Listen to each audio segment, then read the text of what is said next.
Greetings, fellow investigators, and welcome back to our video podcast, Into the Darkness, where my friends and I play the Call of Cthulhu role-playing game. I'm your host, Thom Raley. The campaign is Our Ladies of Sorrow. It was written by Kevin Ross, and our game master is Alex Sun. And this is episode 14. Our recap will be given by Holly Buteau as her character, June Hebert. So, without any further delay, let's continue our journey into the darkness. Holly? Thanks, Thom. I've always considered myself a gentle person. I think that typically goes hand in hand with someone who deals with 5-year-olds all day long. I nurture, encourage, even coddle sometimes. That's always been my way. But now, I have blood on my hands. I'm responsible for ending someone's life, or something. I don't even know anymore. The limits that I've been pushed to in these last few months have given me a crisis of conscience. Yesterday, Andy received a call from Richard Ahern, the paranormal author revered by Frank and Kurt. He was furious, accusing Andy of pulling a sick prank.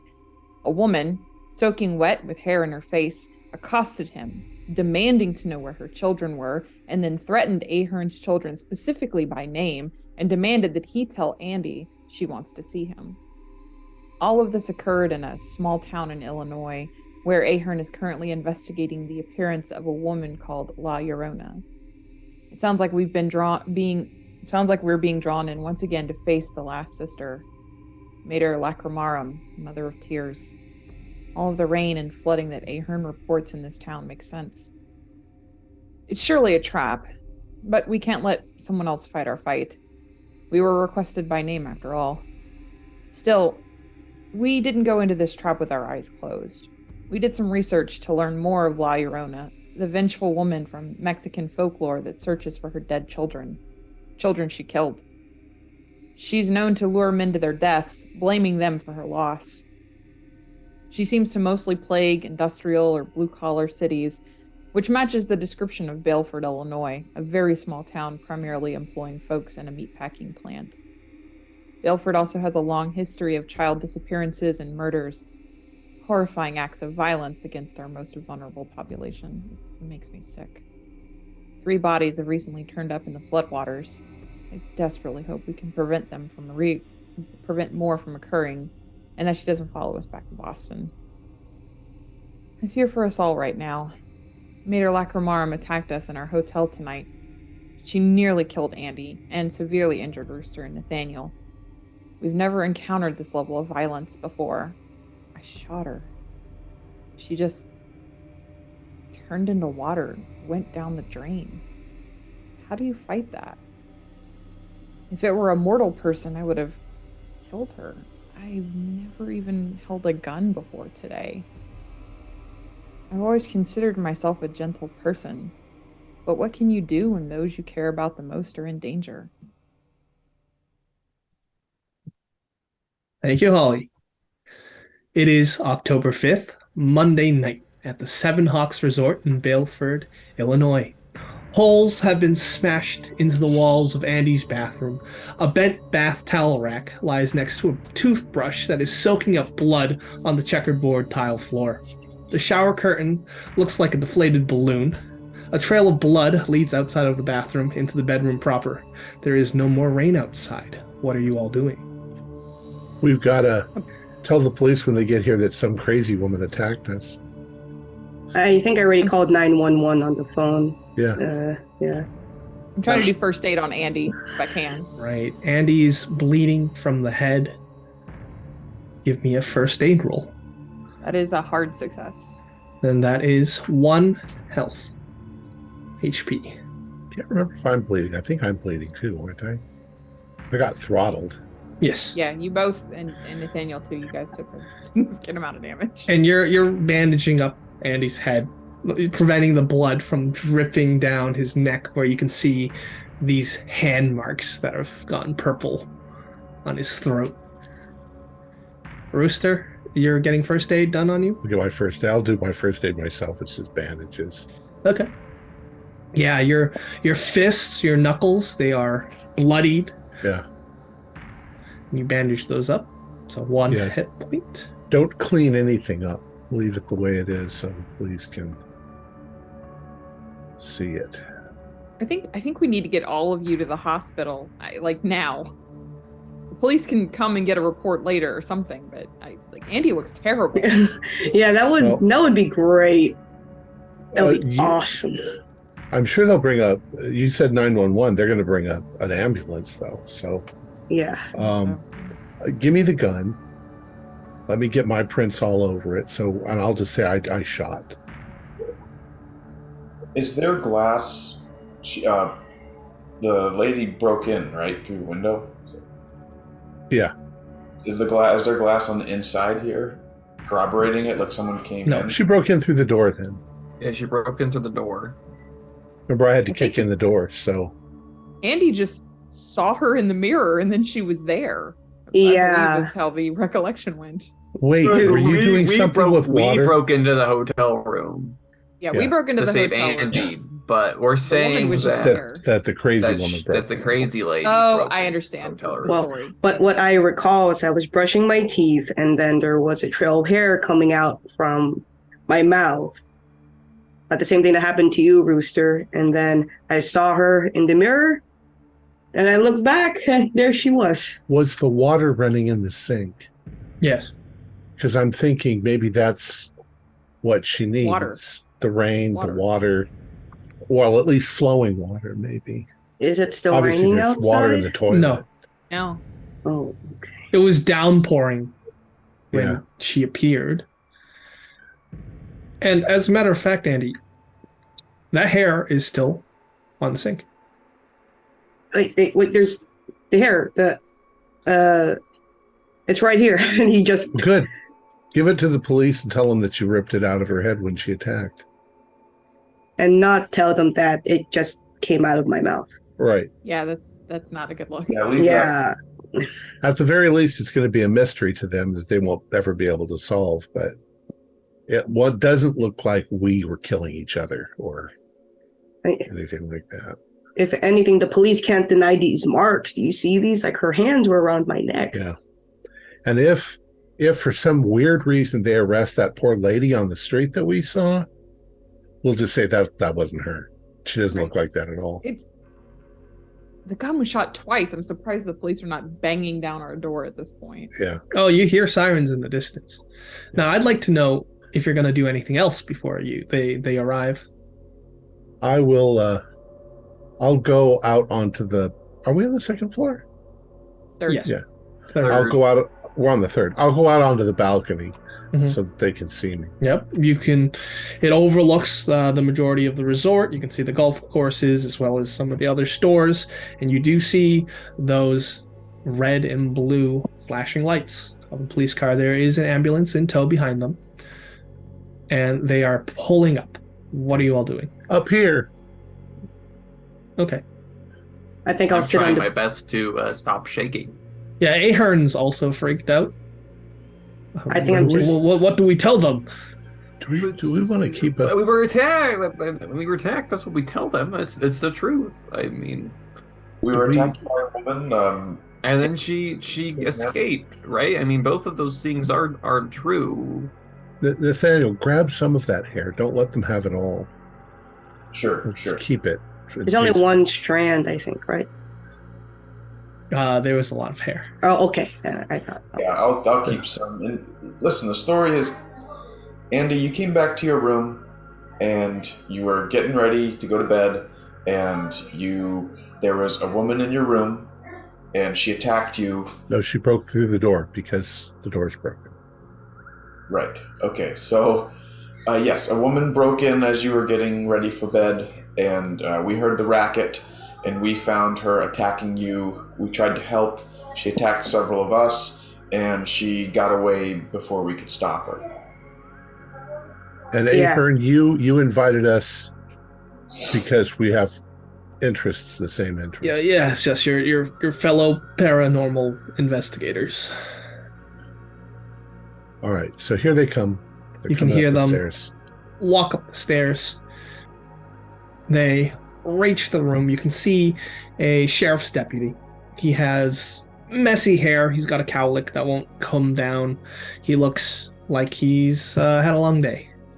and he is flanked by 2 other plainclothes officers. You should get an ambulance. An ambulance. Yes, we have an ambulance outside. Right. Is anyone hurt? Yes, seriously. Right here, officer. Right. I took quite a beating. We'll have the paramedics escort you to the ambulance if you can walk, but they'll do the assessment. Now, and then he starts to go through like just the procedure, like what happened. So what are you telling him? He gets out his notepad, and before that, he introduces himself as Deputy Margiles. Officer Margiles, we don't exactly know how it started, but some crazy woman smashed through the door to Andy's apartment.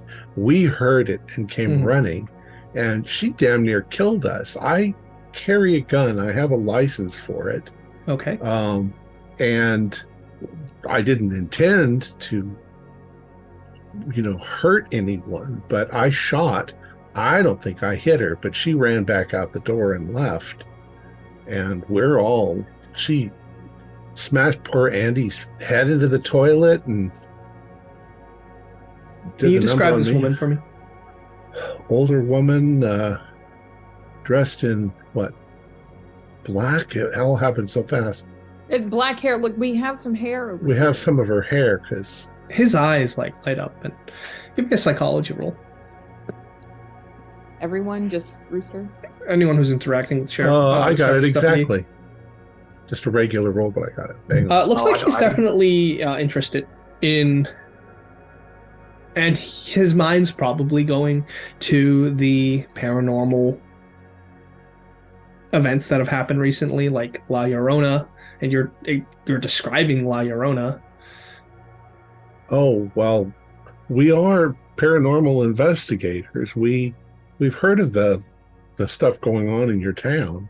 So you're saying you were attacked by a ghost? No, you said that. I said we were attacked by a crazy woman. Look at his neck. And he looks at Andy's neck. They strap you to a gurney thing to bring you out, Andy, and he looks at your throat marks, and you're like, this woman did this? Yes, officer. This woman held me up against the wall and strangled me. I tried to get out of her grip, but it was very tight. Jesus. I suppose she could have been a dude in a mask, but she was pretty damn strong. I'm pretty damn strong. Or on amphetamines or something. PCP. I mean, it had to be drugs. It had to be drugs. All right. Well, just sit tight. Let me examine the rest of the crime scene, and we'll get you to the hospital. He takes all of your statements and give me a persuasion or a fast talk with a bonus die. Anyone, as you collaborate. Oh, I can pass charm, Probably but I can't pass. Oh, charm. I've got persuade. Pretty good. Okay. With the bonus die. 19 I would have is a passed hard success with the bonus die. You can all roll, to be 19 honest. hard success. I got an extreme success on my charm. So your stories check out, and you have an alibi, and there is no body, unfortunately. So you basically say, "Oh, she escaped." She did, but she might be injured. We don't know. Right. The deputy, he looks a little unnerved at this gruesome scene of the crime, and you might have to. And he says to you, "You might have to get another room tonight. This is an active crime scene now." Sure. I'm sure the administration will accommodate us. I imagine the administration would already be here. Yeah, they're there. Yeah. They're just getting out of the police officer's way. So, now that the police have deemed that there is no foul play so far, the administration is going to give you another room. Yeah. We need to run to the drugstore and get plugs for the toilet. That's literally what I was thinking. Yeah. Or just towels. Just stuff them up the faucet. Okay. So who's heading with Andy to the hospital? I'm thinking at this point, Andy just knocked out. Like, he's lost so much blood. June should go. Yeah, I'll go with. Okay. Fantastic. So, June is traveling with Andy to the General Hospital. The rest of you, Everett, Nathaniel, Rooster, and Ahern, are going to just head back into their rooms then. Yeah, I think No, I don't think we room. should have. Yeah, we gotta stick together. Forget the separate rooms bullshit. We're staying together. Okay, you can stay together. Are you staying with Ahern? Actually, you're already staying with Ahern. You use cheap. You only got one room. Yeah. For the two of you. We could ask the folks that run this place to get us like a larger suite that we can all stay together. I'm sure they'd understand us being Something. Yeah, they can accommodate you. Okay. So, yeah, you have a larger suite that is all together.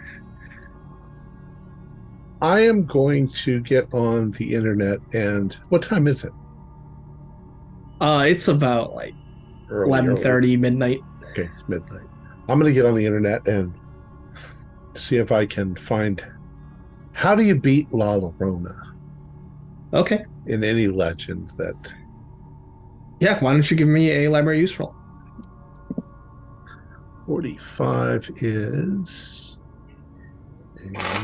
exact 45. So just Okay. Yeah, you get some folklore information, so this is what you find. Let's see. So, guys, I'm looking up this stuff on La Llorona. La Llorona.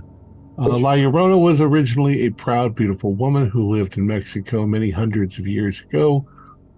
No one remembers her name, but she fell in love with a rich and powerful man, and by him she bore 2 children, a son and a daughter. But the man would not marry her, despite her having his children and her loving him deeply. Typical. This man began to see another woman, younger and more beautiful than the mother of his children. So the spurned woman, terribly angry, took her children to the river that ran beside their village, and she drowned her son and daughter in the river and let the current take their bodies away. The woman went back to the village, mad from what she had done, and they tried her and found her guilty and sentenced her to death. They hanged her and threw her body in the river.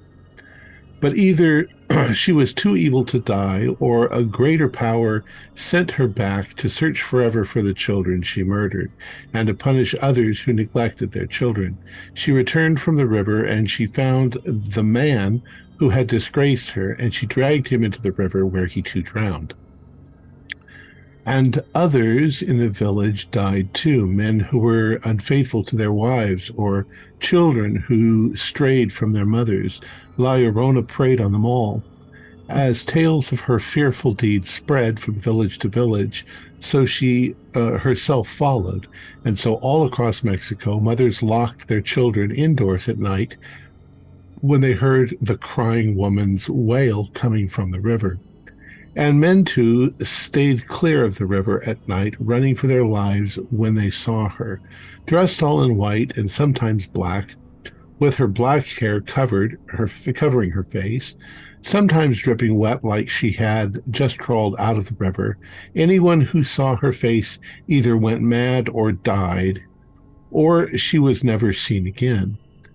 And whenever the Mexican people went, and wherever the Mexican people went, they took her legend, the legend of La Llorona, the weeping woman. And where the legend went, La Llorona followed. Even now, today, she is here. We hear her cries at night down by the river. Many have seen her walking the streets, and always she cries, and our people suffer. Now she takes the Anglos too. Maybe maybe when the rain stops, the river subsides, she'll go away. But she'll only go away when she's ready, when she thinks we've learned our lessons. Until then, we can do nothing but pray and avoid the river at night. So, So are you suggesting that we pray, Rooster? What's... no, I'm suggesting that this doesn't suggest anything. This makes me think this is the legend of La Llorona. We think that this is Mother Lacrimorum, Mater Lacrimorum, Mother of Tears. And so she's not... Are they tied together, do we think? Well, I think that probably Lacrimorum is where the legend of La Llorona came from. But maybe if we dig deeper past the Mexican legend, we might find more. I mean, it might go way back farther than that. I mean, I go to school in New Mexico, but I could call somebody. I could have them talk to the religious studies people down there and use the library, see what they can find there. Yeah, there's got to be people who've done their theses on this sort of thing. Let me make a phone call. Mr. Ahern, what do you think? I'm quite frankly, and he admits to you that I don't know if... Let me just tell you this, Rooster. I was a skeptic before tonight. I figured that. You write books, but you haven't actually experienced any of it yourself. Right. Really. This is the first genuine article of paranormal activity that I've seen with my own eyes. How can she just melt away like that into water? Well, it's unfortunate that you're coming in at this point, but it's way worse. Is it? Yeah. This is the third thing that we've encountered like this. And this one is the angriest and meanest and wants to murder us all. Then I suppose that we should withstand. Stick together and protect ourselves. We have to think very practically about this. Certainly try. Is there any way that we can prevent ourselves from being strangled? Or to lessen blows? I mean, physically, maybe. She has been just physical. You could wear a collar around your neck made out of metal so she can't squeeze it. But, it's... You have those in your trunk? No. So far, all of these mothers have something to do with sadness. In this case, anger attached to sadness and tears. She's extremely violent. You've got to let yourself don't let yourself despair. Because that's part of the trick. It's to make you give up. Yes, we shouldn't give up. We should fight her back. Like you all did. I think that we may have succeeded tonight because we did fight back.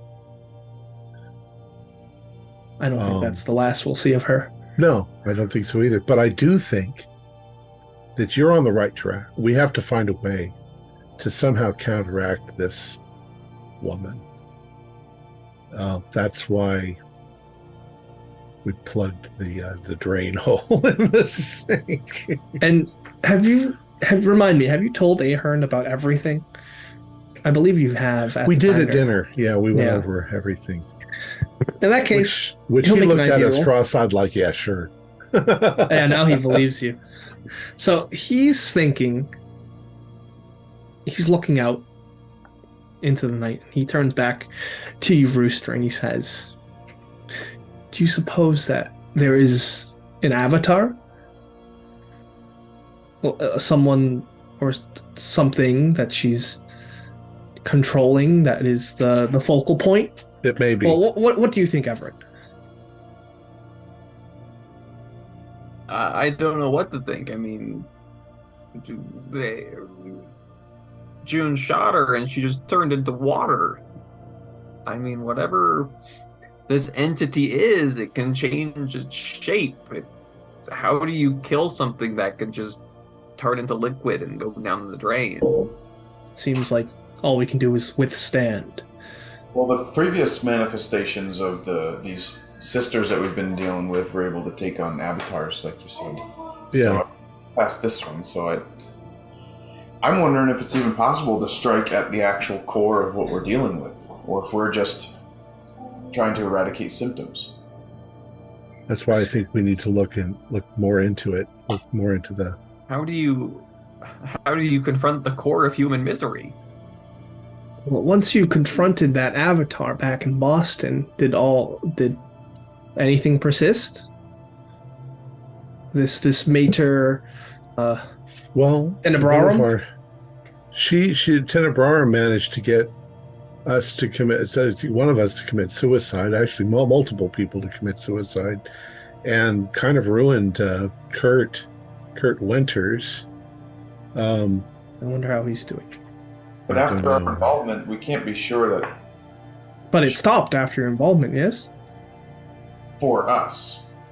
When we were in Arizona... Were we in Arizona or New Mexico? Arizona. Arizona. The sheriff's deputy helped us, and he got involved, and he went Looney Tunes, out of his mind. He wasn't prepared at all, despite our warnings. So you need, I don't know what happened to that, Pork Brigham. Have you checked in on him? No, but I think he's probably in the mental hospital or someplace recovering. Watch yourself. You too, Everett. Yes, I suppose so. You have enough room in your suite to... We got room for 4 in here. Sure. Because June and Abear, June and Antonio will be at the hospital. All right, well, we'll stick together tonight. Is that okay, Everett? That's more than okay. Look, let me make a phone call to somebody, and of course, got to find a big university that can help. Okay, so Everett, who are you making a phone call to? I'm calling Penelope. Okay. Wonderful. So, you are... Phone rings. Give me a luck roll, because it's also like midnight. 18. That's a pass. Okay. Right. And she picks up. He says, "Honey, it's so late at night. What's happening?" Yes, I'm sorry for calling you so late. Something has come up. One of the somebody who came to meet us to talk about the current project was assaulted. So I'm a little rattled. Oh my God, are they okay? I'm fine. But they're in the hospital, so it's pretty serious. What happened? Well, I just heard this banging noise in the next room over, and I went in, and this woman was attacking. Andy was his name, one of Ahern's associates. But she was just killing him. And we all tried to defend her off. And are you in danger? I don't know where she is, but that's I need so your, she's still I need your out help there? With something. Okay. Okay. But why don't you just come home? The rain, it's too... Everything's flooded here. I'm going to be stuck here for a while. Well, but you can help. There's the attack. This has to do with some kind of religious entity, obscure. Madame Lacrimora, the Ladies of Sorrow, about? 3 sisters. Look, I just need to see if there's been any research done. Hit up our professors, hit up the libraries, see if there's any connection between the Mexican legend La Lorena, the legend of Lilith, and this figure, Madame Lacrimora. Our Ladies of Sorrow, Three Sisters, anything with those terms. Okay, Please, I know it I'll all do the sounds research. crazy, but I just need your help. I'll do it. I'll call you tomorrow. Just stay safe, okay? Yeah, I will. Thank you. Okay. And you say your goodbyes.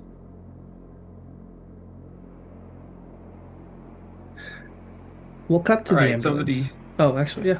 Keep going. I was just gonna say somebody will be looking into it on the academia side of things. Hopefully, somebody will have dug into something so obscure. Okay. We'll cut to the ambulance. The ambulance is rushing its way through the darkened, rain-slick streets of Baleford. You are rushed in, and the doctors are treating you with the good stuff, Andy. So, let me go over to them. Oh, wow, I rolled an extreme for the doctor. All right, that's 3 hit points. And they start like asking you, like, you know, what happened. What do you tell them? Well, actually, they start asking June, because Andy's clearly not in the. Yeah, Right. he's like lost so much blood. Yeah, I'll give them the intruder story. Just a crazed woman we suspect was on drugs attacked him. Okay. Are the police officers with us or no? Yeah, one of them is. Okay. One of plainclothes officers. And yeah, they're taking notes. They're observing. They have you. They are stationing a police officer there, just to make sure you're safe and all that. Would you like to do anything, June? I'd like to have a conversation with the police officer. Okay. You know, just kind of approach him. I heard that some bodies had been found in the river. Do you think this has anything to do with it? Do you think it's that crazy woman? Ooh.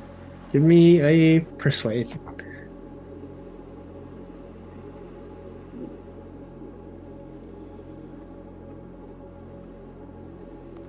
Yes, that's an 18 out of 40. That's what I'm talking about. That's hard.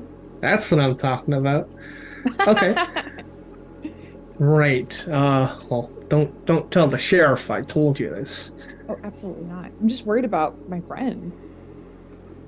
Yeah, he's a bit, we don't have much to go on. We've only identified one of the bodies, and that is Diego Paredes. And we know that he disappeared in 2005. It's 2009, right? Yeah.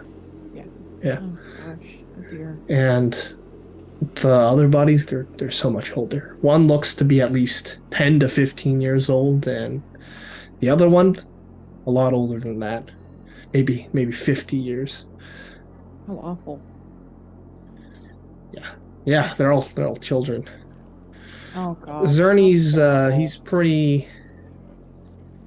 pretty convinced that it's a Mexican serial killer. Wow. Oh, because serial killers typically kill within their own. Well, groups, here's I the guess. thing: the Hispanic community, they think it's a white serial killer. So, I wonder why. well, we don't have to get into that. Of course not. Of course not. I was just a little concerned for my friend, but thank you. That eases my mind somewhat. How horrible, though. I hope that you guys get that figured out. Right. Now you're investigators, right? Of sorts, yeah. Mm-hmm. Yeah. Zerny's hard-nosed, so don't go doing anything you wouldn't do. Absolutely not. Yes. Yeah, because for anyone that's broken the law and Zerny's there, God help them. Really? It's tough. Yeah. Oh, he's very tough, especially on outsiders, as he sips on a cup of coffee. You see. That's good to know. Yeah, we'll keep that in mind. Very well. Antonio, you are drifting in and out of consciousness. You're hooked up to an IV. You're laying on the bed. You're in a gown, and you find yourself drifting off to sleep, where you see your two children, Angela and Camilla, smiling and laughing, and you are back in your place of residence. And they're all playing, and they're all calling to you like, Daddy, and they're hugging you, and you hear a wailing in the distance outside of the room that you're in. Mm-hmm. Lightning flashes. You can hear the thunder outside. Rain comes down harder. You look around, back at your children. They're gone. Children are gone. Wet curtains thrash about from the wind, from an open window. Mm-hmm. What are you doing? Well, I'm in a frenzy. My children are gone. Correct. My Laura seems to be nowhere to be found. He's calling out to her and calling out to his children. And you said there was someone in the distance? Just to clarify. No one's in the distance. That's the okay. thing. There's nothing. It's just torrential rain, and then you hear your daughters scream your name from the other room. Yeah, he will immediately go to that room. Right, and you step into the living room where the basement door is ajar. You hear them scream once more into this dark basement. Yeah, he's not hesitating. He's just go straight to the kids. That's what his. All right, but would you right hesitate if the basement was flooded with brackish dark water? But he can still hear his children. Correct. Yeah, he's gonna do it. Okay. He can't risk his children in this situation. Okay. As you rush down, you get torso deep in this chilling water that you can feel in your bones. And you can see this woman. She's dressed in all white, dangling black hair. In each hand, she's got the back of your daughter's heads, and she's just drowning them. Yeah, he's going to attempt just to punch. All right, and you're screaming out. Yeah, just yelling at her that get away from my girls, as a good dad would do. And as you charge this woman, mm-hmm. you're still screaming, and you're tearing out the IV in your arm. June, Andy's screaming out. Andy, make a sand roll. Oh yeah, I'm running to him. Andy! Oh, I succeeded. All right, 0. Yeah. Andy. It's like, oh, she was drowning my kids. I have to get her. I have to stop her from drowning my poor children. You're in the hospital, Andy. You were just dreaming. It's okay. Take a deep breath. It's the middle of the night. Do you want me to call your fiance? Yes, I want to make sure that my kids are safe. She's safe. Yes, please, June. I need. Okay. Yeah. You realize by me calling her in the middle of the night, she's going to know something's wrong. Do you want her flying all the way over here with your girls? No. You have a point. It was just so real. She was dunking her heads into water. She was drowning them. They're only 3 years old. I don't want to. If it would make you feel better, maybe we should just call them. We've seen what these things can do. We don't want to put any more people at risk. Yeah. Yeah, at least to hear their voices, at least to hear that they're okay, that they're fine. Yeah, but you could just say you had a nightmare and you wanted to check in on them. Yeah. Thanks, June. It's been quite a night. It's been. You're right about that. Absolutely. Here, let's give her a call. Yeah. Okay, so you're gonna call up Laura. You can hear her sleepy voice on the other side of the phone as she as the phone call wakes her up. She's like, "Oh, hey, Andy, what's going on?" Oh, hello, Laura. It's late. I know, dear. I just had a very real nightmare. I just want to hear your voice and see how the girls are doing, please. Yeah, they're fine. They're right next to me. We all fell asleep on the couch watching a kids movie. Oh, that's good. May I hear them? At least they're breathing. They're okay. I just want to make sure they're fine. She puts the phone up to them. Oh, okay. Yeah, hearing his daughter's sleeping, he is at ease and says, "Thank you, Laura. Thank you. I'm sorry for calling at this hour, but it was just a terrible nightmare, dear. But I'll be back home soon. Just thank you so much. Thank you, Laura." Okay, well, take care. Okay. Yeah. Is there any plans for them? I'm taking them swimming tomorrow. Yes, make sure that they don't swim too far. I mean, they're only 3, and make sure that the lifeguard is within maybe 2 or 3 feet away from them. I just want them to be safe, and I just want you to be safe too, dear. They will. Okay, don't you worry. Yeah, just text me when you are where you're at the swimming pool. And if possible, make sure that their uncle goes with them, Giovanni. Giovanni is I know he loves my kids. Like, he'll be there. Make sure that he's there. You never know what happens. Okay, we'll do all of that. Okay. Don't worry. They're just gonna go swimming. Yeah. Thank you, Laura.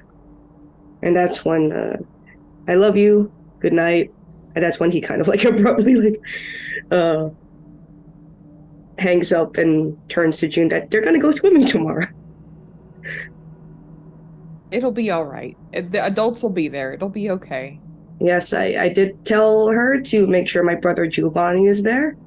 And if anything happens to my kids when under Giovanni's watch, I will give him a good punch when I get there. He knows. I'm gonna go to bed. You're tired, exhausted, and in a lot of pain, or on a lot of pain meds. So you need to get some rest. Maybe I need more. Can you get the nurse to? I'll go get the nurse. Yeah, thank you. Okay. Just relax. And as all of you drift off to sleep or are sleeping, the rain picks up just a little. And it is the next morning. It's Tuesday, October 6th. What is everyone doing? There's a light rain coming down, gray skies. We texted June, told her about this. Mm-hmm. Are they discharging Andy in the morning, or? Yeah. What's Andy's hit points? And also, if you've got a good night's sleep and don't have a major wound, you also recover 1 hit point. He's actually doing pretty good. He went from 5 to 10 out of 11 hit points. Then, yeah, you're good enough to be discharged. Yeah, if anything, he's kind of even. Yeah, I'm good. Even though I got my head smashed into a porcelain toilet seat, I think I'm doing pretty good. They actually had to glue and stitch parts of your skull. I might be wearing a hat or something or a beanie. Maybe a beanie just to cover that. So guys, I was thinking about what you said last night. You said Avatar, and I'm thinking in the previous two cases, there was somebody associated with the Mater. Maddie, I don't know what her last name is because I can't find my note. Maddie was the first one, and Echevarria, Enrique Echevarria, was the desert one, the Amazon one. So maybe there's going to be one here too. And when we stopped Maddie, it stopped the first one. When we stopped Echevarria, it stopped the second one. If we can find the avatar here and stop him or her, then... Do you think we've come across it yet? Well, all I can think of is that lady out in the street, but we haven't met anybody. We need to interview all these people involved, the families that have lost people, and the... Oh, I would have also in the chat mentioned the bodies and what we know about them. Okay. Does any of those line up with the disappearances from our known timeline? Because we had a couple of children just disappear. They might. Didn't you say that Diego Paredes? Yeah, he disappeared in 2005. He disappeared in 2005 and just showed up now? Yes. A body would have rotted away years ago. Well, Rooster, we're dealing with something that... I mean, you've. I'm saying that it's significant. Yeah, it's... Maybe go upriver? What's upriver? How far? Floodwater. I mean, I don't know what's this area like. We've seen a children's drawing of a flood. We saw a bridge. We saw cars underwater in the picture. Actually, we have the picture so we can show it around. Is there such a bridge? Can we find this bridge? There's Vista Bridge. At least one child was found. So Vista Bridge leads north towards the Henry meat packing plant, as well as the water treatment plant. And the water is flowing from there down the river. Mississippi, it's flowing from the Mississippi, which is on the west side of town. So it's flowing from the west to east. Okay. And then the bridge is going north. Going water across treatment. the river. Yeah. Is there a water treatment plant? You said? There is. Right next to the Mississippi River. Is there a dam?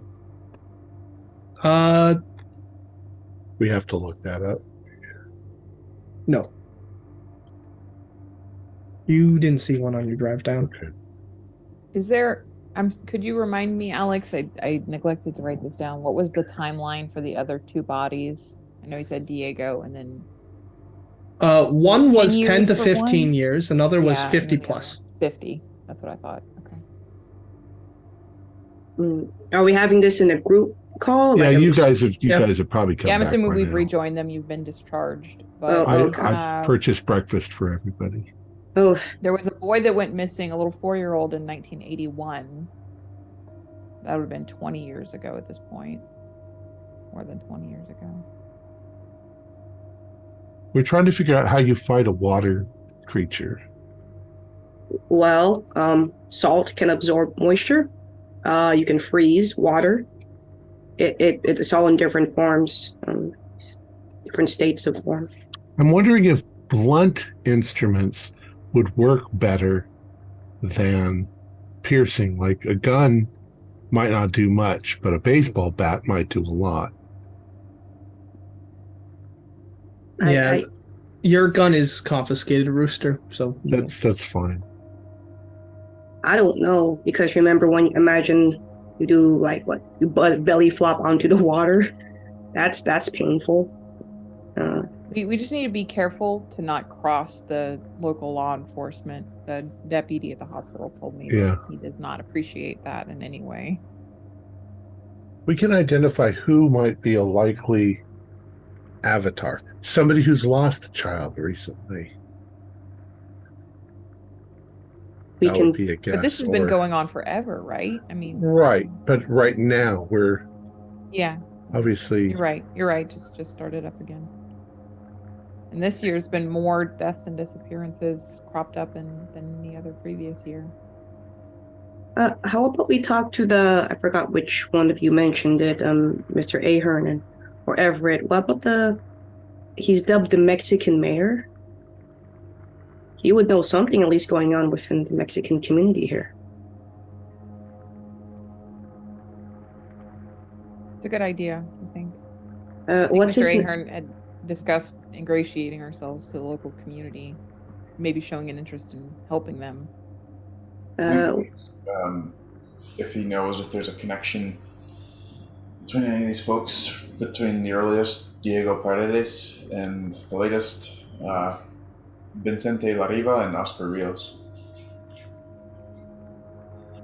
What's his name again? Forgot the name. Just calling him the Mexican mayor. I know we were given a name. Was it like Hernandez, Martinez, oh man, I forgot to write it down. But I know he's at the plant.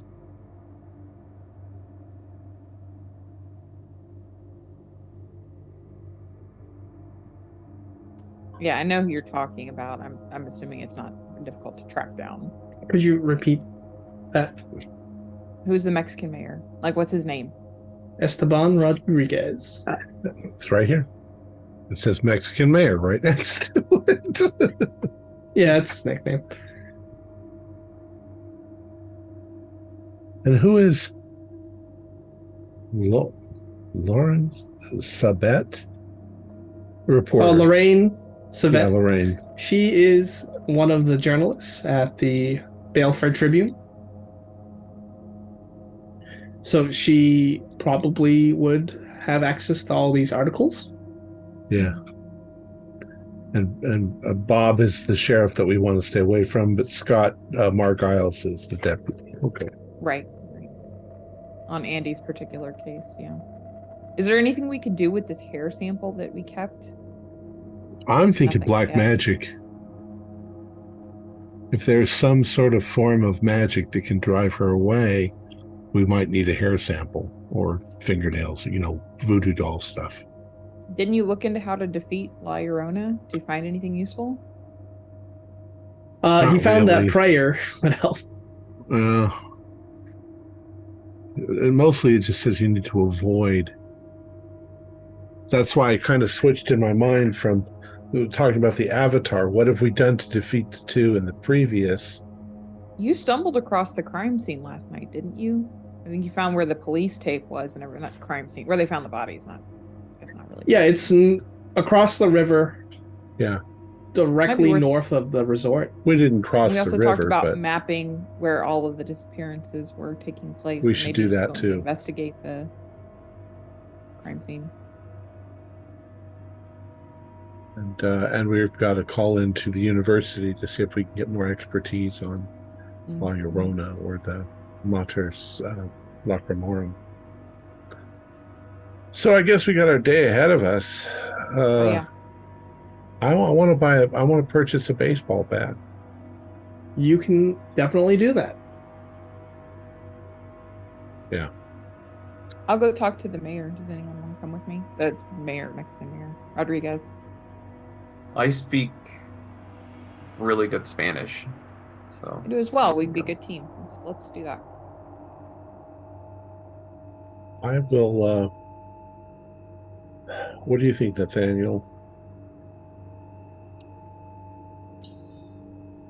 I think these leads are as good as any. I mean, tracking down the mayor.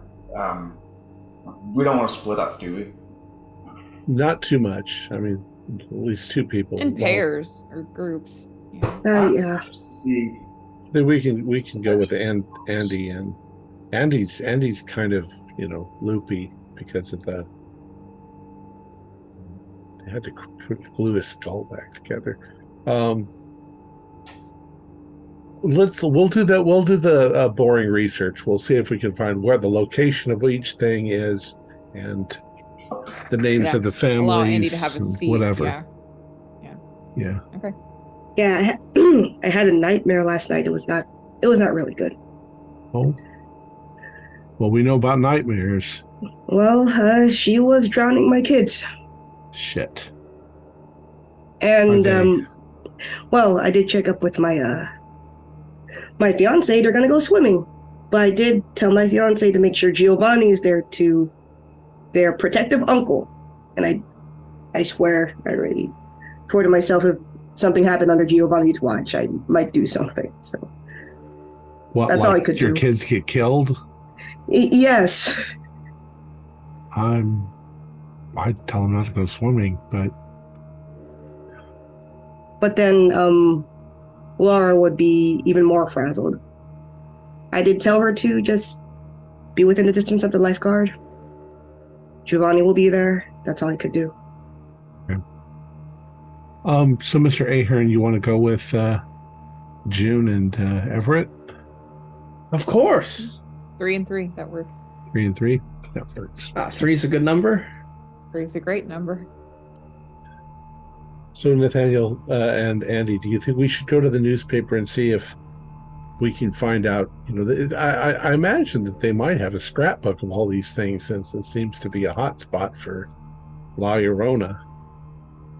Maybe they have some notes. So that journalists were coming up with when they were making their stories that we could piggyback off of.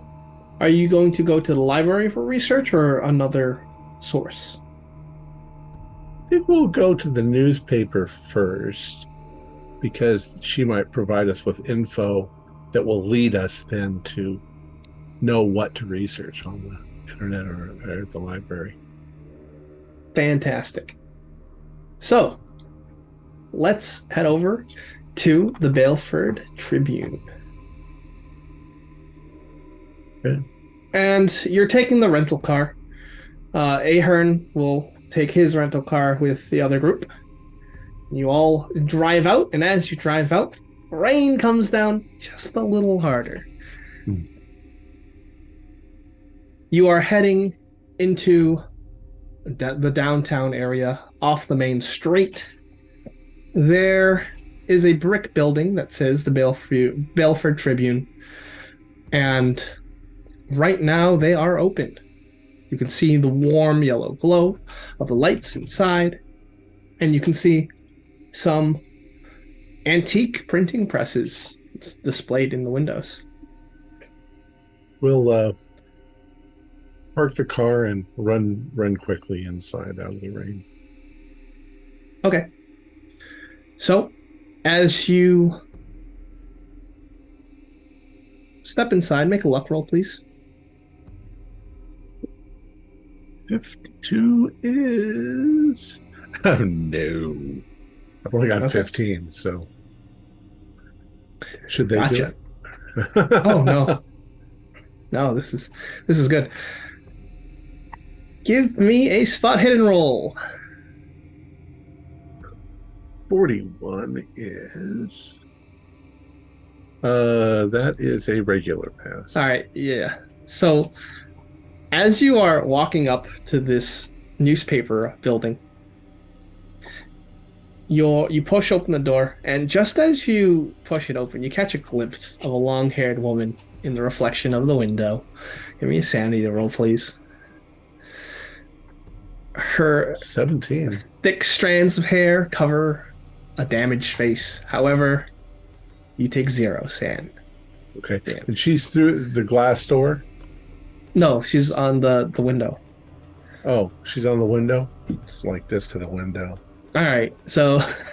Hopefully there's Daniel, not somebody on the other side looking at me. A woman looks up from the desk and she says, hello. I'm sorry, we don't have an appointment, but we We were hoping we could speak to Lorraine Sabet. Yes, this is she. Oh, excellent. And she's a short, plump, and red-faced woman. She's got large, thick frame glasses and short, dark hair starting to gray. Okay. She says, well, how can I help you? Well, we are investigators from... I think I've heard of you. Are we in Boston? You're in Illinois. But you're from... Are we from Boston or are we from Providence? You're from Boston. Boston. Right. Yeah, we're from Boston. She's like, but you're also from Arizona. I recognize you. You do? Oh. Yes, you made the national news. Oh, yeah. What brings you to good old Belford? La Llorona. Oh, so you're looking into the ghost. Yeah, and the legend. We've done a little bit of research, but we were hoping to... We heard that there were a couple of bodies that showed up, and that we were hoping to find whatever information you might have on the previous victims. Okay, well, I can probably give you a tour of some of the sites where the disappearances happened, or the sightings. I can also introduce you to people that could help you with your investigation. Fantastic. Are you available today for that? I am, in fact. I could introduce you to the sheriff, but he's I disagree with some of his views. We've also been told to kind of avoid him a little. Right. We've spoken to the deputy. He doesn't work very hard when it's a Hispanic child that disappears or dies. That's unfortunate. Very. And he's quick to arrest that community for any little thing. Yeah. I would hate to think what would happen if Zerny had his way with immigration services and the meatpacking plant workers. Well, yeah, I mean, we can treat you to lunch, and we would be very grateful if you showed us around and introduced us to the right people. Yes, of course. And I also have some documents, some past articles of the Tribune that you're welcome to take a look at. It's just in the back here. Sure. And since we're here, let's look at it. Belford Tribune article 1 year ago. Authorities search for child missing since Tuesday. Belford police are seeking any information concerning the disappearances of an 8-year-old Alex Rowland. Missing since Tuesday, Alex was last seen just before dark playing in the Little Hawk Park across the street from his home. The boy is described as short, black hair, wearing a black t-shirt, tan cargo shorts, and red sneakers.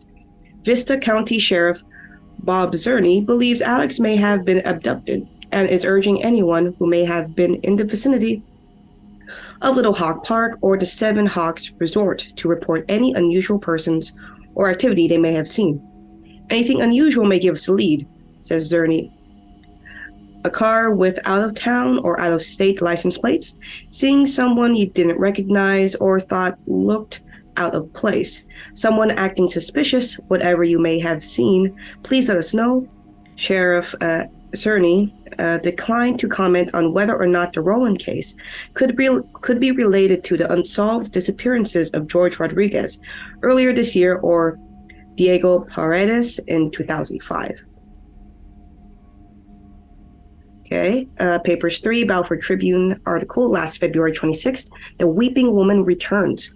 Belford's most famous undead resident has returned to her old haunts again. There have been several calls to the Tribune recently with sightings of La Llorona, a female ghost from Mexican folklore. The ghost, who allegedly weeps and wails for her lost children, has been seen on the banks of the Vista River, on the Vista Bridge, and even outside the parking lot of the Henry Meat Packing Plant. The crying woman is easily identified by her old white dress, long dark hair, and hidden face. Readers may recall that every few years there are a spat of Llorona sightings and reports of her unearthly sobbing and wailing. We're still hoping someone will get a photograph of her for publication in the Tribune, but be warned, it's believed to be bad luck to see La Llorona, as sightings of her have purportedly been linked to accidents and deaths. A Belford Tribune article last April 2nd. A local man goes missing. Vista County Sheriff Bob Zerny is asking for help determining the whereabouts of Vicente Lareva, 20, missing since early last Sunday morning. Lareva has last seen leaving a party at Sheridan Point on the Vista River shortly after midnight. He had allegedly been drinking with friends, but was not intoxicated, according to witnesses. Lareva left the party alone in his white 1979 Ford pickup, which has also not been found. Lareva, who lives with his parents, Robert and Miranda Lareva, apparently did not come home that night, and no one has seen or heard from him since he left the party. Anyone with information regarding Lareva's should telephone the Vista County Sheriff's Department at 555-6734. A Belford Tribune article last May 21st. Tragedy at Vista River when local youth drowns. Local youth Oscar Rios, 15, drowned yesterday afternoon while spending time with friends on the Vista River. Rios and 5 friends have been hiking and picnicking along the river when Rios lagged behind to relieve himself. When he failed to return to the car, his friends went back into the woods to find him. They finally called the sheriff's department when they could find no sign of him. An extensive search of Sheriff Bob Zerny and his deputies discovered the boy's body caught in the logjam on the river. Rios was pronounced dead on the scene, apparently having fallen into the river and drowned. They said they only left him for a few minutes, said Sheriff Zerny. And in that time, he must have gone down closer to the river to do his business. A slip on the muddy bank, and the next thing he knows, he's caught in that current. It's terrible, tragic. Authorities are investigating as to whether alcohol or drugs may have contributed to the death. Belford Tribune article last May 28th. Officials say Vista River may reach record levels. Vista County Conservation Superintendent Walt Jarvis and Belford Public Works Director John Pavlovic are both worried that the recent rains may swell the Vista River to levels approaching or even surpassing the heights it reached in the floods of 1993. We're really starting to get saturated here, said Jarvis. If we got even just average rainfall amounts in the next week or so, there's going to be trouble. Pavlovic added, we should be okay in town at least. The levees are good, and even in 93, we didn't get much flooding here in town. Jarvis, however, is more cautious. It doesn't look like much now, but if the Mississippi starts filling up, that'll mean the Vista and the creeks are going to catch the overflow. People need to keep in mind just how quick this can turn. Belford Tribune article last June 25th. Floodwaters unearth human remains. Vista County Sheriff Bob Zerny has confirmed reports that rising waters have exposed human remains hidden in the fence row of a farmer's field near the Vista River. We're just bringing them out now, so I don't have any details other than there seems to be more than one body, and some of the remains appear to be older than others, said Zerny. Sheriff Zerny refused to comment on the possible identity of any of the remains, pending forensic analysis. Further developments will be reported by the Tribune on our website. So that takes a couple hours to parse through and to read and sort. Maybe an hour and a half. It is a lot to process. A lot of it takes place at the Vista River. Mm-hmm. The legend that I read said that not only are children in danger, but men walking at night near the river by themselves. That could explain that Vincente fellow. Didn't you mention in the Yorena that she also targets men who have been unfaithful? Is That's that a possibility? correct, yeah. So, But all of this seemed to be at the Vista River. We should probably take a good look at the Vista River. Not at night, but A lot of this activity seems to center around that bridge. Sightings of her near, like in the river, near the bridge, on the bridge, also in the parking lot of the meatpacking plant. also there isn't a dam, but there are levees. So is the Vista River, Vista Bridge blocked off right now because of the discoveries of the bodies? No. Or no more? Okay. I need a clarification on that. I will give you a map now. Okay. So are we assuming that we're going out and we're looking at these spots and we're just montaging it? Yeah, why not? Montage. Okay. So yeah, the resort is pretty big. So there's the resort. There's the Vista Bridge. Is Little Hawk Park on here somewhere? Yes. Also possible if the banks of the river are muddy and slick, that it would Little be fairly easy. Park is between the resort and the town. So it's number 1. And I'm posting the map into the chat. Okay. Might be a fairly simple thing to fall into the river. They keep describing it as having a swift current, so probably in the rains, especially if it's raining up higher, then I mean, this all it's.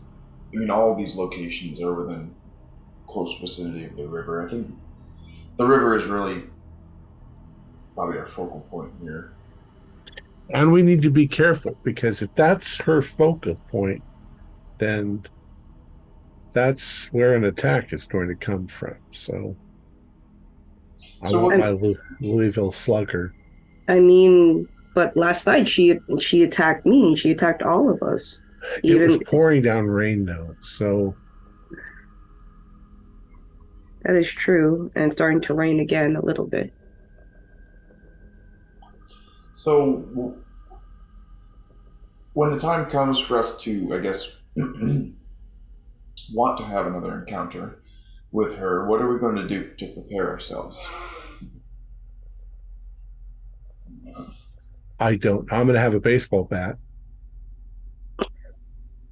I'm hoping that the blunt force damage when it hits, I'm thinking that if she's made of water, it would cause more damage to the water by splashing it than it would shooting it with a bullet, which would just go through the water. Andy, your phone vibrates. Hold on. I need to get this call. Hello? Text message. Oh, a text message? Oh, yeah. right. Yeah, it's from Laura. Yes. And there is a single line. The kids are having fun at the swimming pool. He texts back, can you send me a picture, please? After a few moments, there is a picture. And just out of frame, there's just like long hair floating on the water. Are you nervous right now? Oh yes, he's very Then nervous. give me a sand roll. Yeah, you just see Andy like shaking when she looks at his phone. Oh, I passed that. All right, it's 0. Oh, yeah. Your kids are smiling, Angela and Camila. They're wearing floaties. They're kicking away at the water, splashing. He's got a text back. Is Giovanni there? Yes. Okay. He's going to write banquets. Make sure Giovanni keeps an eye on the kids for me too. Yeah, you get an okay. Great. Okay. Yes. Sorry about that. The kids are fine. And he's gonna show the picture. There's like hair at the end, like out of frame. Probably a little girl with long black hair. I hope so. Did you pass? Yeah. Oh yeah, I passed. That's 0. You steal yourself. Yeah. If anything, she's just like. I think the faster we get this settled, the better. I just don't want to. I just don't want my kids to drown. And if I recall, she even yelled out that she was going after your daughter too, right, Nathaniel? Yeah, she was very threatening and accused us of taking from her, and she's going to take from us. But regarding that, your kids, I mean, we're all very stressed, on edge. I'm sure that it was nothing. The problem is here. She's here. Yeah. Miss Sabette. Yes. Are there any? I mean, you probably have obituaries too. Is there anyone who's recently lost some children who've died? Oh, I think not Esteban's, but his brother lost a child recently. We're wondering if there is some sort of correlation between a parent recently losing a child and a manifestation of this La Llorona. You know, is she here looking for kids, or is she called up by the grief of the parents? Maybe. I mean, that's what we're here for. Yeah, we're here to investigate, right? Leads. And if there's anything I can do to help, just let me know. Sure. I mean, you probably get a nice story out of this. You seem like a nice lady. I'd rather have you writing this story than some, other kind of journalist. Right.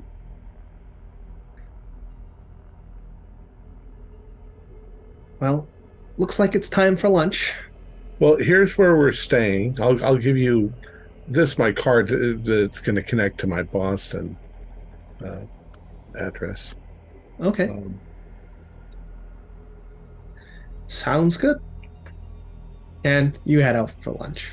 All right. Meanwhile, let's rewind a bit as we are heading towards the east side of town. Everett, June, and Ahern. Ahern's at the wheel. As you are heading to the eastern part of town, you can see that it's definitely where it's unlike the more well-off neighborhood.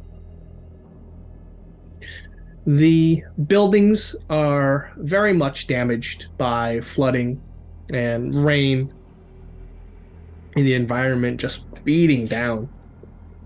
There's a lot of lower middle class and poorer residences, and the curbsides, they're cluttered with furniture, carpet, other belongings that have just been ruined by water entering basements.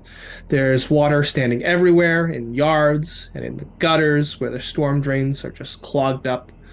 Sometimes they block up parts of the street. A lot of residents, they eye you, this new car, pretty warily. And you were told that Esteban Rodriguez can be found at Baja's Tex-Mex Grill. Hope the food's good. Yeah. Did we call ahead? That would have been probably a polite thing to do. Guess we didn't.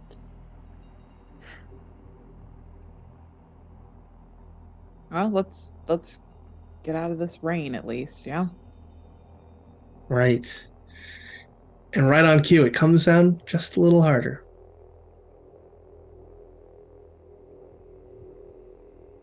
So you open the car door and immediately step into a 3-inch deep puddle of water, and it soaks your shoes. Oh, I've been here for a while. Yeah. Got boots. And the restaurant is right ahead.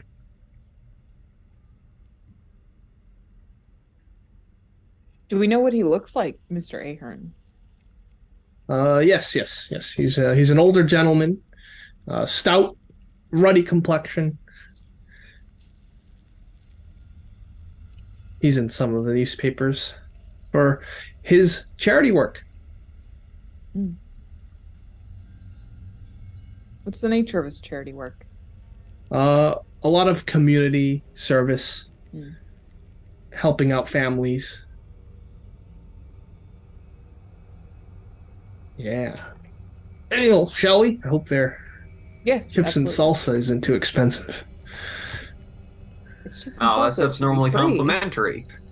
Oh, I had a bad experience in Providence. Oh. All right, well, as you enter in, I'd like you all to roll luck. Absolutely. That is a hard success. Okay, so that means he's in. It is a... Oh, I guess it should have been a group. What should it have been a group? Yeah, who roll? had lower luck? I'm sorry. That might be Everett, Uh-oh. actually. I have 64. I'm at 60. I'm at 60. Oh, then so you're you fine. have lower You're luck. fine. He's in. And you passed. And Ooh, I yes. have higher luck and I failed, so I'm glad it worked out that way. Ah. All right, so you enter in this nicely furnished Mexican restaurant, and it seems like it is around lunchtime, so a lot of these workers are having lunch, taking a break from the meatpacking plant. And you see him there. He's sitting at a big round table surrounded by a lot of his other employees, and he is stocky. He's got silver hair, and everyone just looks at you as you all step into this restaurant. It's time to make them stare at us more by speaking in fluent Spanish. Go for it, Everett. Okay, give me a Spanish roll. Oh no. This is a problem, you see, when the Call of Cthulhu rules say if you have 30%, you're fluent and you're conversant. Oh, and now I get I'm a more roll. fluent than And you now are. Oh no. Oh, okay. And now I'm gonna fail my 30%. I'm looking for a fumble. Oh no, 41. So Do you want to a spend luck? fail, but not horrible. No, I'm not gonna spend luck. I'm speaking with a thick gringo accent is what I'm doing right now. But All right, then. You get a chuckle out of them, and they smile, and they for wave you Edward. over. Yeah. They wave you over. Some of the men, they get out of their seats and, out of respect, move their stuff. And Esteban, he says, what can I do for you? He's very warm, soft-spoken. Hi, we are in town looking into these La Llorona sightings. Mhm. When we understand that you're the man to talk to about Yes, yes. matters within the community. Right, but might I ask about your intent? Are you looking for a spectacle, or?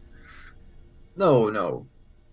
We're looking to do everything we can to alleviate this problem. You think you can stop Yeah. a ghost? Maybe. I think your law enforcement doesn't particularly care, so what's a few extra eyes on it, right? Ooh, okay. Give me persuade with a bonus die. Or a charm. Yep, that's a pass. Regular pass. Right. Well, right to the point. I like it. So,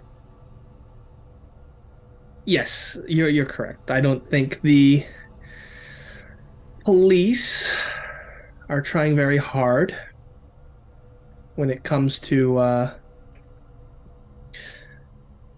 effort into the investigation. When it's a white child that disappears, the whole town flies into a frenzy of searching and counseling the family. But when the child is brown and lives on the east side of town, only we search and mourn. And yeah, if you're willing to help, then we're willing to accept. A lot of the community here is split. They think it's a white serial killer, and others actually think that it is something supernatural. What about yourself, Esteban? Where do you fall on this? I think that it's These something two sides. supernatural, something that just can't be explained away. I would. I'm inclined to agree with you. Right. A companion of ours was put in the hospital yesterday by this ghost. My nephew was taken by this ghost. My nephew George. There's so many in this community whose children have disappeared. I can introduce you to some of them. Well, that would certainly be of help, or that will help. I hope it would be anyway. And I've also had bad feelings, so that we've set up a neighborhood watch. We've had people patrolling the streets to see and trying to catch this La Llorona. And I'd like for you to help as well. You can go with me and we can patrol at night. I hear that We'd like to help. we've heard stories that when she wails, a child soon after goes missing, and we want to do everything in our power to prevent that. And I'm assuming you know of the bodies that were found recently at the river. Do you know any information on that? I have some sources that tell me that the body of Diego was found, and the other two aren't. He went missing. Yes, he went missing in A long time 2005. Their family still lives in the home.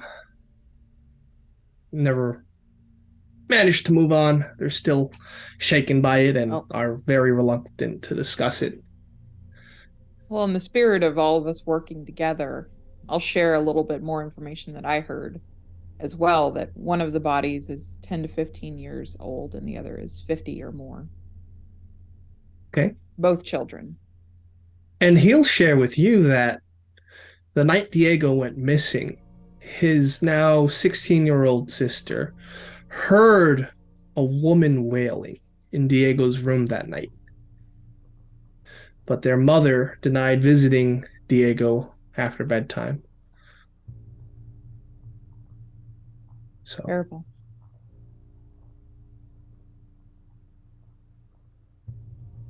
right. Well, it looks like we can help each other out. Yes. Is it just the three of you? And he looks at you. There are others in our group that are interested in helping the community as well. They were doing some research. Yeah, 3 others. That's good. That's good. Well, there's the Garcias, the Penas, La Rivas, the Rioses. We can talk to all of them, should you wish.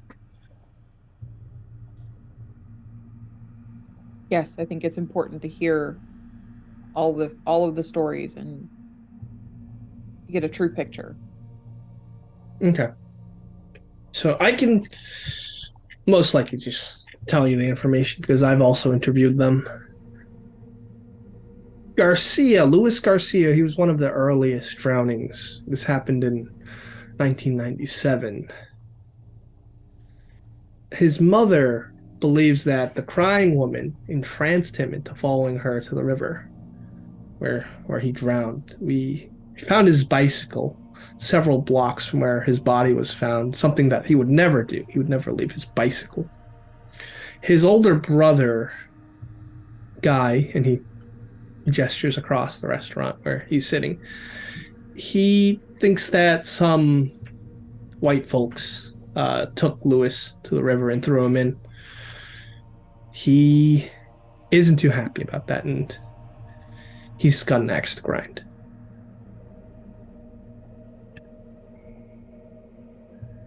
Albert Pena, the person who died of a heart attack in 2007, his wife and children they left for Texas. For Texas. He was a good man. He did have a drinking problem, but we don't know what happened. Maybe he was scared to death by La Llorona. His body was found in a dumpster, but some of the community thinks that it's some white folks' idea of throwing out the Mexican trash. It's disgusting. So we don't know what happened there. As for George, my nephew, he was out playing with friends when the rain fell and he never came home. Most of my family thinks that a white serial killer took him, but I think it's La Llorona. We don't know why. Wherever we go, La Llorona follows. We don't know this ghost's motives. We can only withstand. And there's nothing in your legend on how to defeat her? Just prayer and staying home and staying away from the river. I've decided to take action and send out people who are patrolling to stop this woman.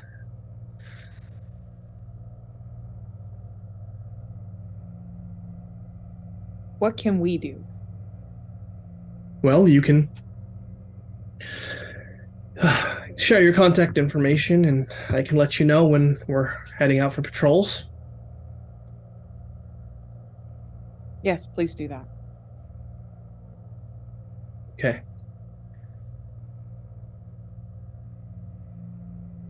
And you can tell that he's a bit worked up about talking about this subject, and he goes back to eating his food.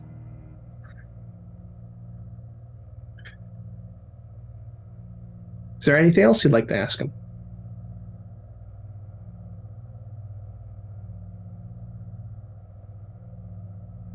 Everett, you got anything?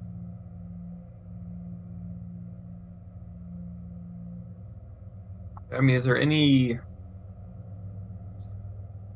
I know that she's been spotted along the river, but is there anywhere that's like rumored to be like a particular haunt of hers? A lair, perhaps? No. Are there any outliers that did not occur along the river or to do with the river? Well, I do know that there's an old haunted house that some of the people of Baleford talk about, the old Thorson house. This Thorson fellow, he chopped up his wife with an axe and skipped town. And people are...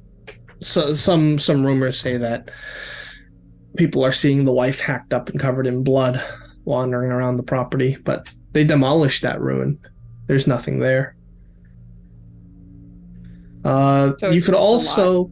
Yeah, it's an empty lot with some ruins. There's also an antique emporium in town. as well as a museum dedicated to an actor. Which actor? France is listed.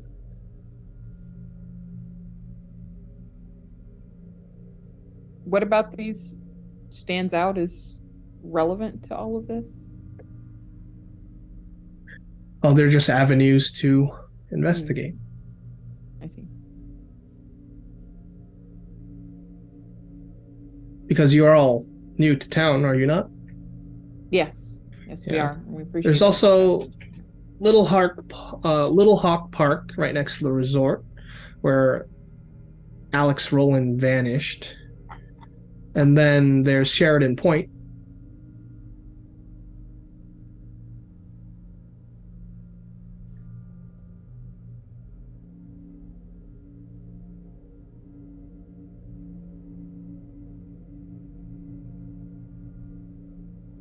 Right. Well, my lunch break is just about to end, so I'm going to excuse myself. Pick up any more of your time.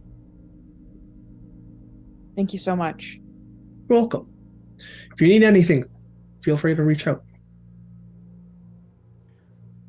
And everyone pretty much gets up and leaves. Yes, go ahead. I was going to say, just exchange contact information with them. Yeah. Right.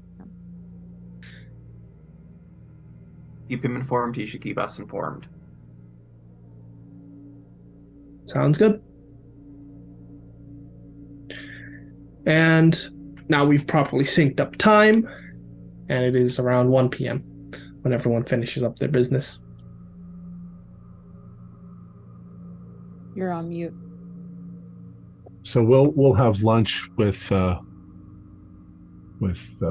reporter lady, and then we'll go back and meet our friends and give them all the info that we got. Okay. Sounds good. And you exchange information, and you meet up where? Hotel? Probably back at the hotel. Yeah. Okay. How's the weather? It's definitely picking up. And it's going to rain hard tonight, probably. We need to all huddle together.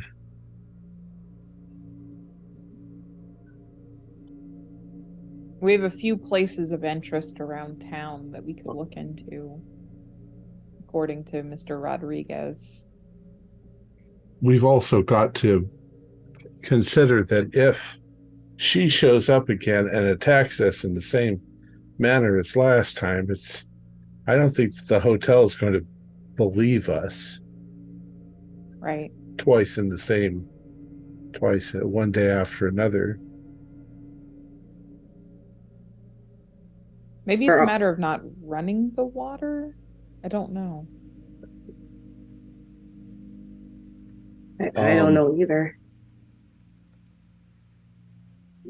Maybe not all sleeping at the same time.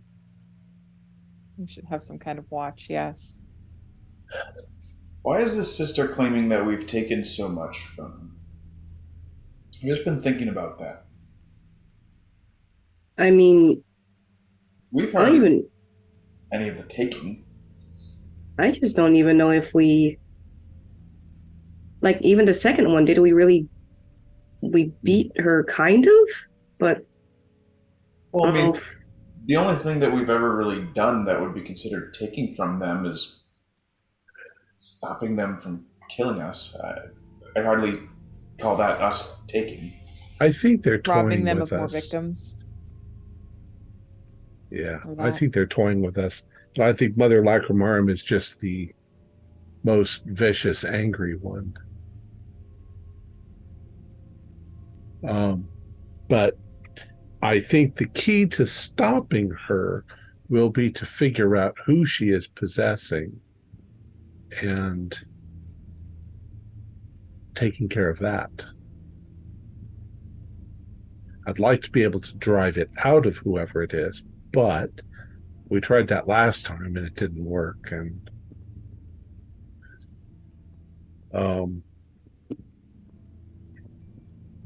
And even the previous one, the Avatar was not even someone who's already dead, right?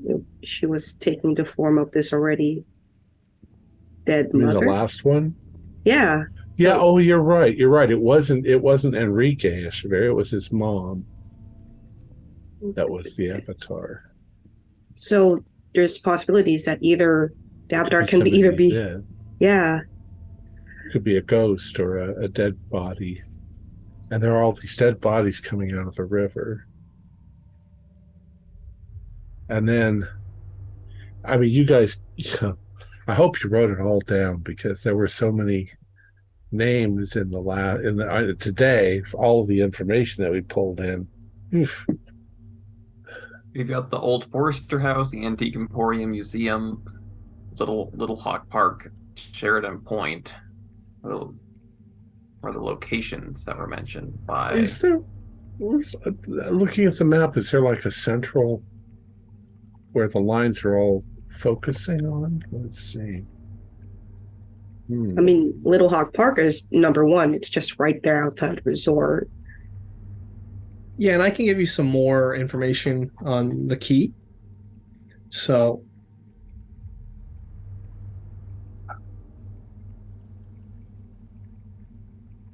two is the wealthy homes. 3 is the Hispanic district. 4 is the business district and downtown Belford. 5 is the sheriff's department. And 9 is the old Thorston place. 10 is the Baleford Tribune. And then 11 is the public library. And the river is flowing out of the Mississippi into this tributary? Yes. But we didn't mark on here where the bodies were found. It says Riverside Graves. And there's an X right next to the water treatment plant. I see. Okay.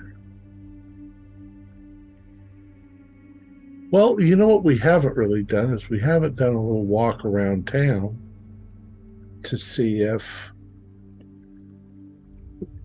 just to get the lay of the land. I'd like to go over to the bridge and maybe to the meat packing. I'd like to go up and down the sides of the river. I'd like to have a poke around the bridge too, but let's be careful. Well, yeah, we don't want to go alone. Yes, and the rain is picking up a little bit, right? Yep. What time of day is it? It's not quite torrential, but it's definitely a constant downpour. Is it late afternoon? Yeah, it's around 2 p.m. Let's do it tomorrow. I'd rather go in the daytime than get caught. It's kind of getting dark just because of the cloud cover and the. I don't see it doesn't hurt just to even just walk around downtown just for a little bit. We can see if there's some nightlife here. Or even then, like a little Hawk Park is just outside resort. I wasn't paying attention. You said she was kind of a plump woman. What was her name? Somebody's missing. Oh, Sabette. Lorraine. Was she attractive? Nope, not in particular. Not particularly. How old? She looked like she was in her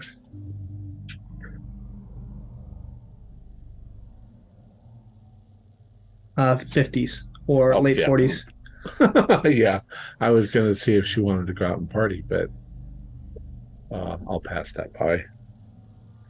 We can see if there's a restaurant or something in town. Was that shop you mentioned, this curio antique shop? Antique Emporium. Antique Emporium. I have a horrible feeling we'll walk into that place and there'll be a big old freaking statue of the three mothers looking at us. Well, if it's there, let's not keep them waiting. Knock the head off of the lacquer. I mean, let's try to do it before it gets even worse outside. Yeah. But we'll drive. Yeah. Okay, so as you are heading downstairs to the resort, Ahern's he's going to stay up there and do some writing for his next bestseller. But he wants you to go with them, Everett, and he pushes you out. And on the way down, you actually overhear two of the resort workers talking about another staffer and how this staff member was frightened by something. What are they? That's like? very vague. What are they? Do they go into any more details? If I stop and eavesdrop like a rude person? Yeah, give me a listen roll. If you're gonna just try and listen.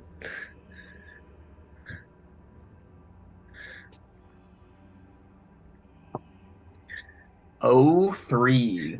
All right, so with an 03, that you're picking up more of the conversation.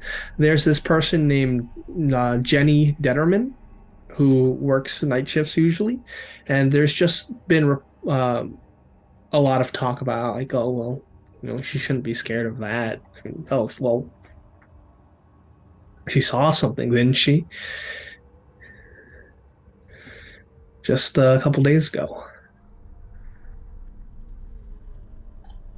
And you would get from the information that she works as a receptionist. I will keep this in mind for later. Are these when it's night? Yeah. Are these employees? What are they? Are they just people in the hallway? Yeah, house cleaning. Oh, okay.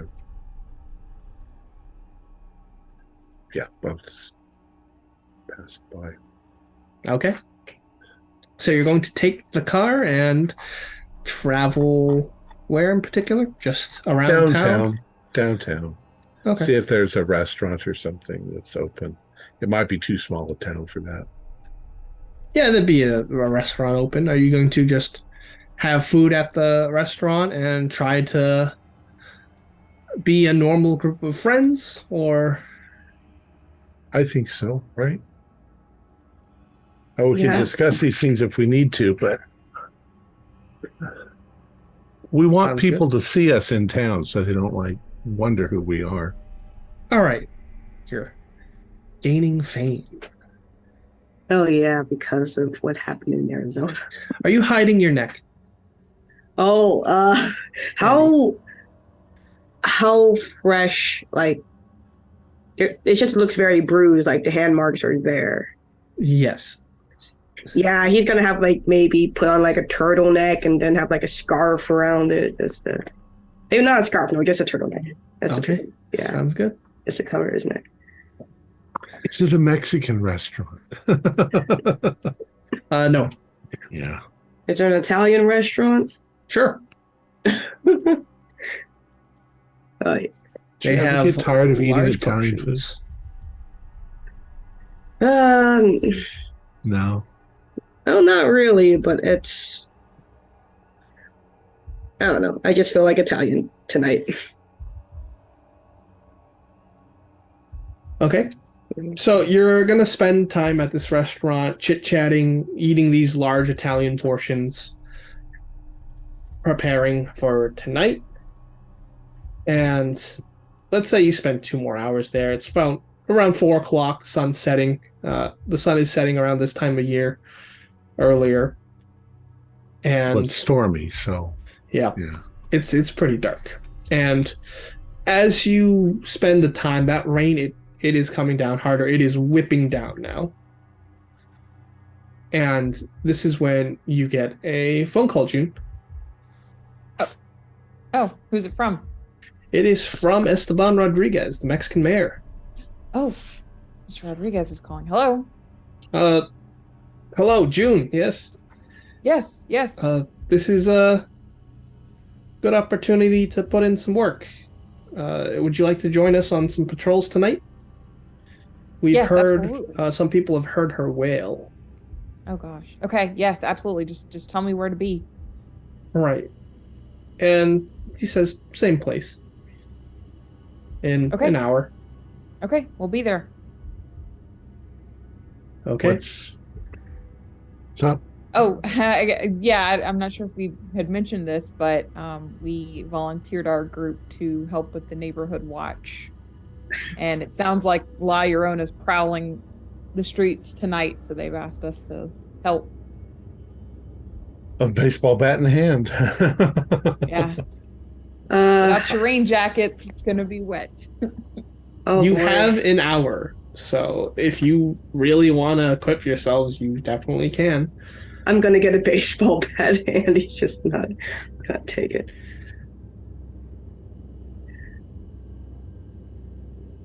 Okay. Yeah. Yeah, so there is a antique emporium. That like next door? Yeah, we'll say it is. It Sure. says Fullerton Stop in, Antique yeah. Emporium. Stop in. Yeah, I mean, if it's just right across and within downtown, right? Yeah, Okay. yeah. So there is a man in his late 50s. He looks like he's about to lock up shop, but when he sees you, he unlocks it and says, "Oh, come on in." And he's impeccably dressed. He's got a pot belly, coiffed hair, and very stylish rectangular eyeglasses. Well, your faces I haven't seen before. I'm Max Fullerton. Hey, Max. We're just in town on business, and we saw your place. We just had dinner. We just saw your place was still open, so we thought we'd Yes. wander in. Well, what can I do for you? Just looking around, I guess, unless you guys have something in mind. Okay. No, I just like looking through antiques. Were you ready to close? We can.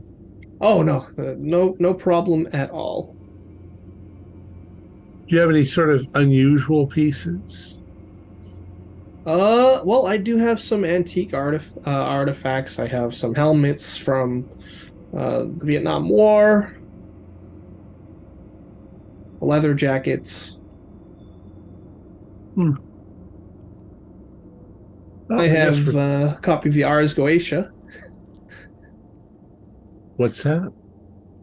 It's an esoteric work on demons. And he That just sounds laughs. interesting. I'm familiar with it. So am I. I know you have a Oh. large Hispanic population here. Do you have any antiques from Mexico or anything like that? No, I don't really keep anything I'm not really knowledgeable of. Fair enough. Is there anything in here that looks... Like, I don't want to ask him this, but I want to just look around and see if there's anything that looks good for bludgeoning ghosts. Yes, there are. Let's even say that I will roll luck. Just you. Oh, wait, that's a 3. That's a 39 is 3. pass. All right. No, let's 30. Sorry, I read. I thought it was 80, but it's actually 30. These dice are hard to read. So it's 80. Sorry. So 39. 39 Oh, is a pass. Sorry. Good. Great. Then, in addition to a katana, there is a sledgehammer. In addition to, Yes. well, I'll. If you want to buy either, you definitely As can. weird as it feels to buy a katana, I will do so. Okay. If we're going this way, is there a net? Yeah. Isn't that? Excellent. You have a Yeah, people baseball came in bat? here really late at night and they bought a katana, a sledgehammer, and a net. Yep, you have a baseball bat in there. Yes, we do. Okay. This one's And- vintage. Well, I hope so. Otherwise, this would be a sports shop. Right. It's got Babe Ruth on it. Wow. Yeah. And I'm curious, do you carry anything that is components for an exorcism? What would that entail? he's just gonna go through a list of what he used to do, like holy water, the book that they have specifically for exorcisms, any vestments. No, he says no. I don't have anything like that. Oh, it was worth a shot. Well, can I help you with anything else? No, so we'll look around for a while and then we'll leave. Might be back tomorrow. It's raining. Okay. And you can see all around, like, he most likely got his... Oh, and when he's, like, explaining where he got this stuff, right? All this mishmash of antiques, he says that he got them from estate sales. All local, so. Is it pertaining to the auction? Yes, I usually participate in auctions to get the estates. Specifically of by the name of Ruth Ellis. He goes pale when you mentioned that because, like, where'd you hear about that? I mean, it was provided with the dates here you gave us.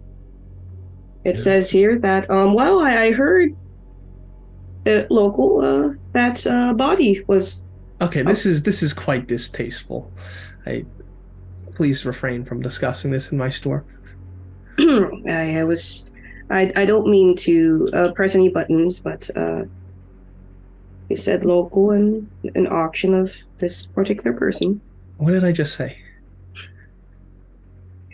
He just nods like, I understand. All right, thank you for your business. I do have to close up now. All right, thank you. You're welcome. And he flips the sign closed, and that's when we will end it today. Get the net. Yeah, I think we should look for toys from the children that have been. Oh, that's gruesome. Our players included Holly Buto, Morgan Llewellyn, Dandopoulos, Nell Hipple, and myself, with Alex Sun as the keeper of the secrets. We have a Discord server where you can chat with other members. You can set up private games. You can learn the fine arts of gameplay and game mastering. We provide audio-only versions of our shows, free for you to download from Podbean or iTunes. If you would like to help support our show, please visit our Patreon account. Just $1 or $2 a month helps us a lot. Like, share, and subscribe to our channel, and punch the bell icon for updates on our latest shows. And leave us some comments. We enjoy reading them and answering any questions you might have. This is Thom Raley, together with all the members of our gaming club, inviting you to journey with us once again into the darkness for another adventure into the universe of H.P. Lovecraft and the Call of Cthulhu role-playing game. Until next time, good luck and good gaming.